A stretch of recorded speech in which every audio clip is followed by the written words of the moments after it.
Before I jump into the snapshot, this is 25W19A. You can already see some stuff happening out in the distance. The fog looks a little bit different. It's because in this update, they changed the way that the fog looks in multiple different scenarios. Now, I want to talk about this thing. We have a new cape that was randomly thrown into my Minecraft account. I don't know how this got here, had no warning for it, didn't even get an announcement. Become the owner of the common cape by signing into Minecraft with your Microsoft account from now until May 5th. Wait, that's a whole year. Once you've logged in on any of your Bedrock Edition devices, you get to show off this cape. I haven't even logged into Bedrock Edition, and I have it. Now, this cape has people turning their heads. Let me know in the comments whether you like this or not. Just look. You know what? If I look like a cricket, it might not be so bad. I mean, that's kind of what Elytra are meant to be. Bug wings. You can see that there are some disconnected pixels on this Elytra design, so I don't know. It feels like it's a little bit unfinished. So try it out, access it, everyone can get it. Free cape. It's called the common cape. Alright. This snapshot can be divided into two features. Rainier rain. Oh, mountains, snow. Watch your step. The snow is snowier than before. And projectile changes. Right, so what do I mean by all of this? My video settings right now have a render distance of 12, which is quite far. It's not insane, but it's pretty average. If I fly up, you can see that there is a little bit of a fog showing up in the distance that normally doesn't show up to this extent. So there's some obscuring happening over there. There's some obscuring happening over there. There's no reason in my mind to doubt the fact that this is because Mojang are working on vibrant visuals for Java Edition. And this is what they're trying to do. They're testing it out. So I'm going to downgrade to 121.5 and you can see the differences here. Alright, same world. Let's set the weather to rain. And now the sky gets a little bit darker as expected. And you can see that the game doesn't really mask anything over the top of it. Your field of vision has not been hindered in the slightest. I can do thunder as well and nothing much changes. The sky gets a little bit darker, but the screen doesn't get any darker. It's just the sky. So make a note of that and we shall upgrade to the snapshot. Okay, here we go. And now let's set the weather to rain. And you'll notice immediately the contrast goes all the way down and it's a little bit harder to see things. This is categorically a shader effect, and what's happening here is anytime you're in the rain and you have access to the sky, things get a little bit bleaker and foggier. Before I demonstrate why this is the case, let's set the weather to thunder, and now the game gets really dark. I'm not sure whether this is going to be the final product, but the sky getting darker does dim the game a little bit more. It's an atmospheric thing. Let's give myself some night vision, and what do you know, the contrast goes even further down. Legacy console is back. Now this is only going to show up if you are being doused in the rain, which is a very thoughtful touch. So you can see that it's raining right now. Can't do anything about that. Now if you really want to get out of the rain, you can simply dig right down. This looks so different. The block cracks show up above the fog. So the mist is sinking directly below me where I am in the hole. And so if I block this off, the fog disappears immediately. If I break it, it comes back, close it off, it gets darker. However, I don't actually think it's related to whether you are being inundated with water from the rain, which is very interesting. So if I go inside this house and close the doors, you can see that I still have that mistiness, that fogginess that's showing up when it rains. And we tested this on stream. What's inside this chest? Okay. And we've concluded that this is only the case when you have skylight. So let's dim this room without any skylight. So we can close that off, close this off. Close this off and this, and we still have skylight, and that's because light comes through the door. So we're bye-bye.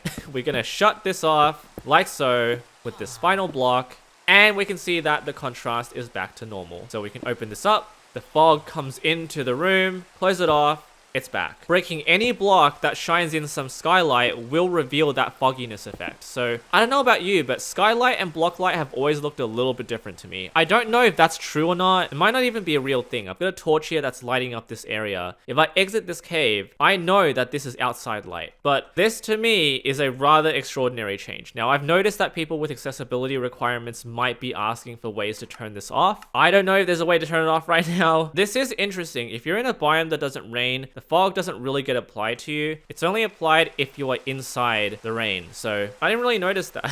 Sly Slime, as usual, has a pretty brilliant side-by-side comparison of the previous iteration of the game with the current one. And as demonstrated, the fog is very, very prominent now and is almost certainly affected by skylight and not whether you are inside rain or not. I do think that needs to be tweaked. Moving right along, we have some projectile logic changes. We have a creeper up close and a creeper that's pretty far away. Mojang have updated projectile targeting targeting. So if you read this passage, a lot of people have been pretty confused as to what this even means and whether it was a thing that was in the game at all. To explain this, I've momentarily downgraded to 121.5. And what I'm going to do is I'm going to shoot this creeper, but instead of aiming directly at the creeper, I'm going to aim about half a block to its right. And you'll notice that I'm still going to be able to hit him.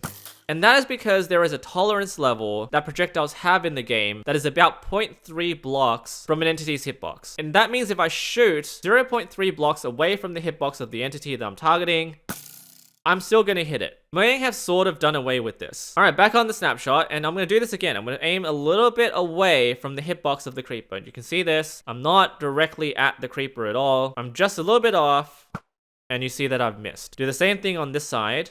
And I've missed again. A little bit closer, still missed. A little bit closer, still missed. And now I'm gonna hit the hitbox right here, and now I've killed the creeper. So what's happened here is that Mojang have decided that if you're gonna be close to the creeper or close to the entity that you're shooting, they will no longer provide you that leeway that they used to. The leeway is only going to exist if you shoot something that's farther away from you. And the way they calculate it is a little bit more complicated, but you can see that this creeper is farther away from me, and I can aim a little bit away, like here, and you can see I've hit the creeper. So the way it works is that if the arrow has traveled about half a second in the air, I think it's about 8 ticks, the 0.3 blocks tolerance will be applied. All of this to say that you can't cheese a mob by shooting a little bit away from it. I used to take that for granted. I didn't even realize that was an actual thing that was coded into the game. Now you actually need to be accurate if you're right in front of the mob that you're hitting. So you can't even do this. You have to hit him.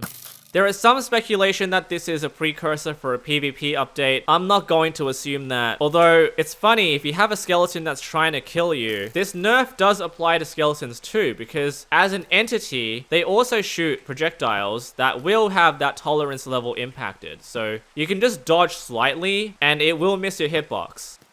Nah, they're still pretty bad. Anyway, Foggier Fog, Rainier Rain. Wait and see. People are expecting a horse update this week. We didn't get one. As expected, it all comes right back down to the fact that this guy, Buck Heyman, tweeted out something that supposedly could be a leak for horseshoes and horse-related stuff. I am shocked that something like this, from many months ago, is still being believed and trusted to this date. Sorry for the bad quality. I'll try and get better ones soon. This was January 30, my friend. We had a whole analysis going on about whether this horse over here looks identical to the one that was posted by Mojang. They both look the same to me. The desperado from the community here can very easily be explained by the fact that the Happy Ghast being the only real feature in this drop has led to some disappointment. Minecraft also tweeted this picture. What I mean when I say my pocket's full of paper. And what was...